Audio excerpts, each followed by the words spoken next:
Comeback king এই উপাধিটা যেন আবারও নিজের করে নিয়েছেন নেইমার জুনিয়র। 2.5 বছরের অন্ধকার, ইনজুরি, সমালোচনা, অনিশ্চয়তা, অনেকে ভেবেছিল নেইমারের বিশ্বকাপ স্বপ্ন বুঝি শেষের পথে। কার্লো আনচেলত্তিও একসময় স্পষ্ট বার্তা দিয়েছিলেন, ফিট না হলে দলে জায়গা নেই। কিন্তু প্রতিভাকে কি এত সহজে থামিয়ে রাখা যায়?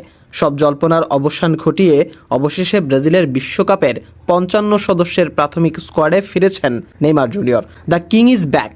দীর্ঘ 2.5 বছর ধরে ইনজুরি, পুনর্বাসন আর ফিটনেস সংকটের মধ্য দিয়ে কাটিয়েছেন বহু সময়।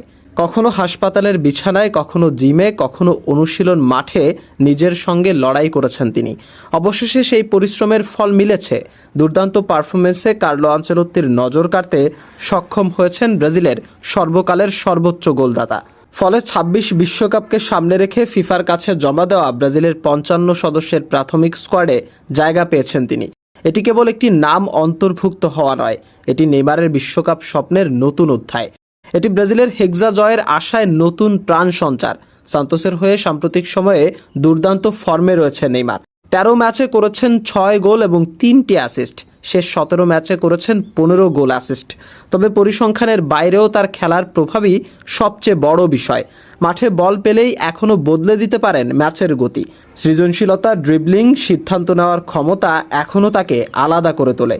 কার্লো আনচেলত্তি জানেন বড় টুর্নামেন্টে অভিজ্ঞতার মূল্য কতটা, আর সে কারণেই কোনো ঝুঁকি না নিয়ে প্রাথমিক স্কোয়াডে রেখেছেন ব্রাজিলের এই সুপারস্টারকে। এখন অবশ্য লক্ষ্য চূড়ান্ত তালিকা।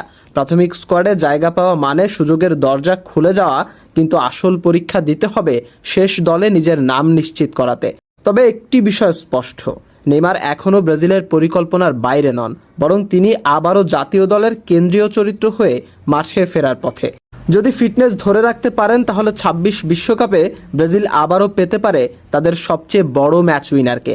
আর তখন হেক্সা জয়ের স্বপ্নে সবচেয়ে উজ্জ্বল নামটি হতে পারে একটাই, নেইমার জুনিয়র।